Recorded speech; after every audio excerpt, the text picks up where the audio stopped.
Hello tout le monde, j'espère que vous allez bien. On se retrouve pour une nouvelle vidéo, une journée dans mon assiette, entre guillemets spécial confinement, parce que je vais tester un peu des recettes peut-être un petit peu plus longues ou des choses que j'avais pas trop osé tester avant. On commence avec le petit déj. Lorsque je vous l'ai montré dans ma vidéo morning routine, on m'a demandé la recette alors que je fais toujours la même chose. En fait, je fais à l'œil. Dans cette petite casserole qui est une Ikea, je mets un fond de flocons d'avoine, donc environ 5 à 6 cuillères à soupe, un petit peu de cannelle, une cuillère à soupe de poudre de maca et vous mettez le lait végétal de votre choix. Il faut que ça recouvre légèrement. Ça dépend si vous aimez votre porridge bien crémeux ou non. Je laisse reposer tranquillement. Puis dessus, je mets des fruits de saison, des oléagineux que j'ai un petit peu passé au mixeur. Et bien sûr, une bonne quantité de purée de cacahuètes. Ma passion.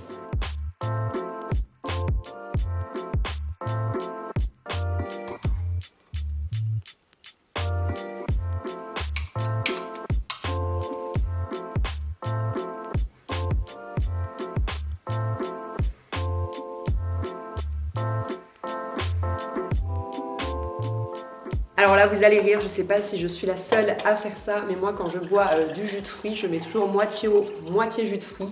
C'est vraiment une vieille habitude, mais je trouve ça sinon trop sucré et au moins ça me fait boire un maximum d'eau. Voilà, vous le savez, je vais arrêter de me répéter, c'est mon petit-déj préféré et c'est mon repas préféré de la journée.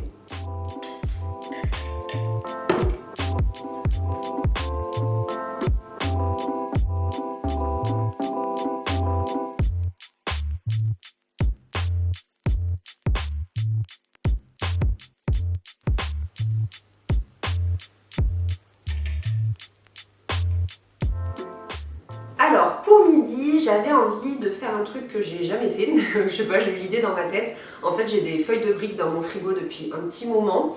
Et j'avais envie de tenter de faire des feuilles de briques, blettes, purée de pommes de terre et thon. Je me suis dit que ça pouvait être super bon.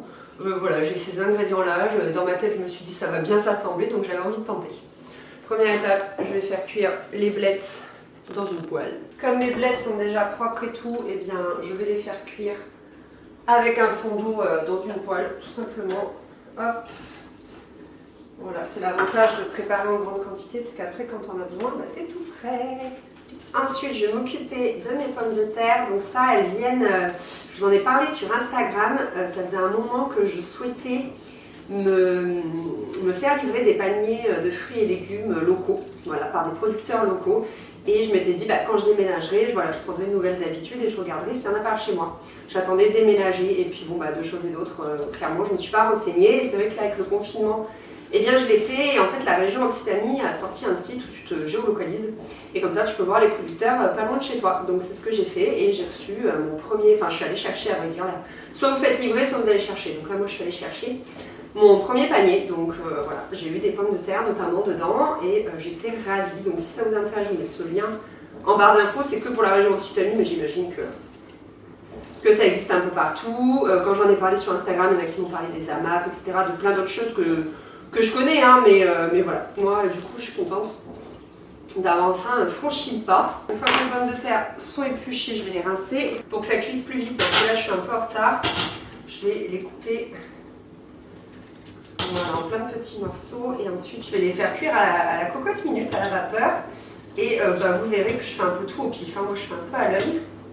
Là on est sur une recette à peu près, hein.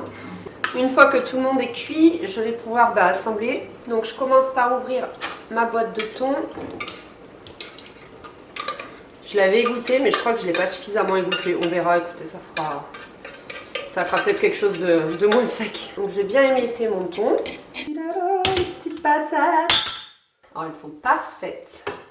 Elles vont bien s'écraser. Je sais pas trop combien de temps je les ai faites cuire, mais je pense 10 minutes à la vapeur, coupées en petits morceaux, comme ça va bien. Normalement les pommes de terre, je préfère les faire cuire avec la peau et les peler après cuisson, parce que je trouve que ça a plus de goût et elles se gorgent moins d'eau. Mais là, comme je vous ai dit, je voulais aller vite. Et enfin, je vais ajouter les blettes. Vous avez vu tout ce que j'avais mis dans la poêle et ce qui reste.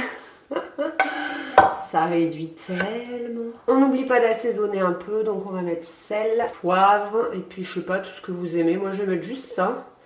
Et j'imagine que vous pouvez mettre des épices, du cumin. Oh, peut-être du cumin.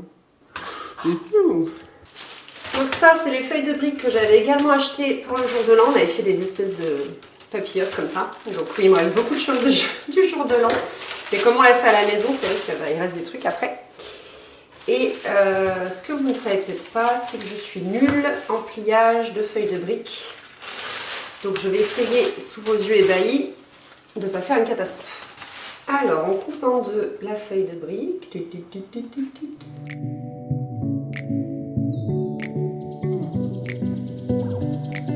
Oh, cet échec.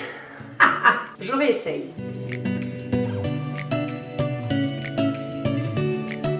Oh oui, je m'en souviens, on en avait fait à Noël en famille. Bon, c'est déjà un peu mieux. Pour une version plus saine, vous pouvez les faire au four plutôt que de les faire à la poêle. Ouf, on est sur une réussite là. Magnifique! Je suis trop fière. Comme quoi, avec un peu d'entraînement. Bon, même si je suis clairement pas la pro, si vous voulez, je vous explique le principe parce que ma belle-sœur m'avait déjà expliqué, mais j'y arrivais quand même pas. Donc, vous mettez votre garniture avec un peu d'écart ici, puis vous repliez le bord rond comme ça. Ce qui fait que vous avez cette bande-là. Ici, vous faites un premier triangle. Vous le voyez là le triangle, vous le voyez, hop.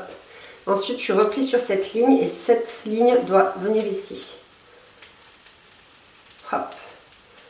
Voilà. Ensuite, je replie sur cette ligne et cette ligne doit venir ici. Ici. Et comme c'est un peu chaud et que ça commence à casser la feuille, je vais plier ici. Donc là, tu plies selon cette ligne. Et ce bord doit se replier sur ce bord. Après, tu retournes ton samosa et tu n'as plus qu'à le, refermer. Et voilà, tu as ton samosa qui est prêt. Oh, il est trop beau celui-là aussi. Trop contente. Bien évidemment, pour filmer, je vous ai mis les plus beaux samosas dans l'assiette. Mais en fait, on les a tous mangés. Il me semble qu'il y avait une dizaine de feuilles de briques dans le sachet. Donc ça nous a fait 20 samosas. Et autant vous dire qu'on a tout mangé. Et avec une grosse salade, c'était parfait. Vas-y. Ça y est, on est déjà le soir. Vous voyez un peu la tête de la fille heureuse qui soit enfin temps de manger, hein, n'est-ce pas? Je pense qu'à ça pendant le confinement. Et c'est vrai que j'avais envie d'orienter cette vidéo sur le fait que, vu qu'on est coincé chez soi, je sais pas vous, mais moi en tout cas c'est vraiment pour moi l'occasion de prendre beaucoup de temps en cuisine. Déjà j'aimais ça cuisiner, mais là je teste des trucs qui me faisaient peur, que j'osais vraiment pas. Donc par exemple la brioche, à midi les samosas. Et la semaine dernière j'ai testé de faire pour la première fois ma pâte à pizza maison. C'était d'une facilité et c'était tellement délicieux que je me demande pourquoi j'ai attendu tout ce temps. Alors je vais le faire avec le robot. Si vous n'avez pas de robot, c'est tout pareil, sauf qu'il va falloir un petit peu plus d'huile de coude. Quand j'ai fait la vidéo de la brioche, il y en a qui m'ont dit « Ah bah oui, c'est facile avec un robot », mais en parallèle, on me demande plus de recettes avec le robot. Alors du coup, je sais pas comment faire pour faire plaisir à tout le monde, mais en tout cas, là, moi, la pâte à pizza, je vais la faire avec le robot. Les ingrédients sont très simples, mais je vous les remettrai en barre d'infos. Il faut 25 centilitres d'eau. Donc si vous le faites dans un saladier, il faut que l'eau soit tiède pour pouvoir activer la levure. Moi, je vais la faire chauffer avec le robot. Et 10 g de levure boulangère si vous la prenez sèche comme moi. Ou sinon 20 g si vous la prenez fraîche. Je vais la mettre à activer à 35 degrés pendant, je sais pas, 10 minutes. Ouais, 10 minutes, je crois que j'avais mis. Vitesse 1. Voilà, donc là, on a activé la levure sèche. Donc, il faut 400 g de farine. Et dans la recette, ils disent 2 cuillères à soupe d'huile d'olive. Mais moi, j'en mets 4 parce que l'huile d'olive, c'est la vie. Et là, c'est tout simple. En fait, vous prenez pastry 1 et ça va pétrir pendant 2 minutes 30.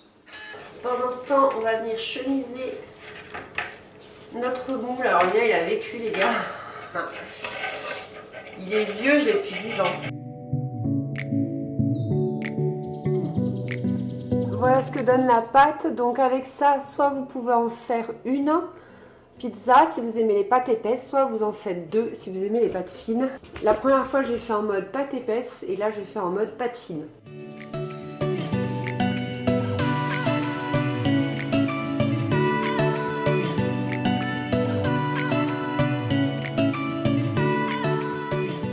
Je n'ai peut-être pas étalé de la manière la plus conventionnelle qui soit, mais écoutez, moi ça me convient. À partir de là, c'est vraiment le plus simple qu'il nous reste à faire. Donc la sauce tomate de votre choix, origan à gogo.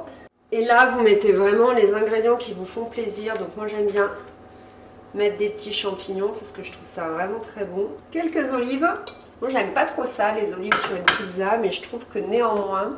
En fait j'aime pas les olives tout court.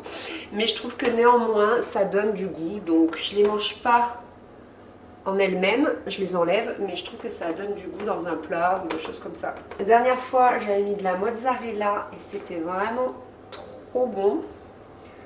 Donc je réitère. Et ensuite je vais mettre un peu de pesto parce que alors ça, mais les amis, c'est si bon. On avait goûté une pizza comme ça dans une pizzeria en fait tout simplement. Et le pesto, mais ça changeait tout. C'était tellement bon. Testez et vous m'en direz des nouvelles. Je pense que j'aurais dû le délayer dans de l'huile d'olive pour mieux arriver à le parsemer un peu partout. Mais bon, écoutez, tant pis. C'est trop tard. Je termine par un filet d'huile d'olive, vraiment très léger. Du gruyère. Et on enfourne.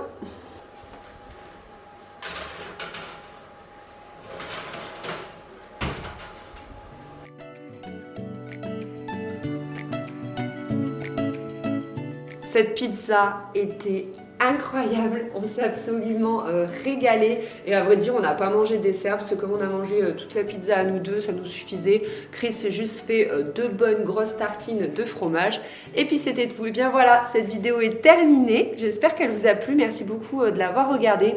N'hésitez pas à vous abonner à ma chaîne si ce n'est pas encore fait, comme je vous dis toujours, c'est le meilleur des soutiens. Je vous fais des gros bisous et surtout, prenez soin de vous.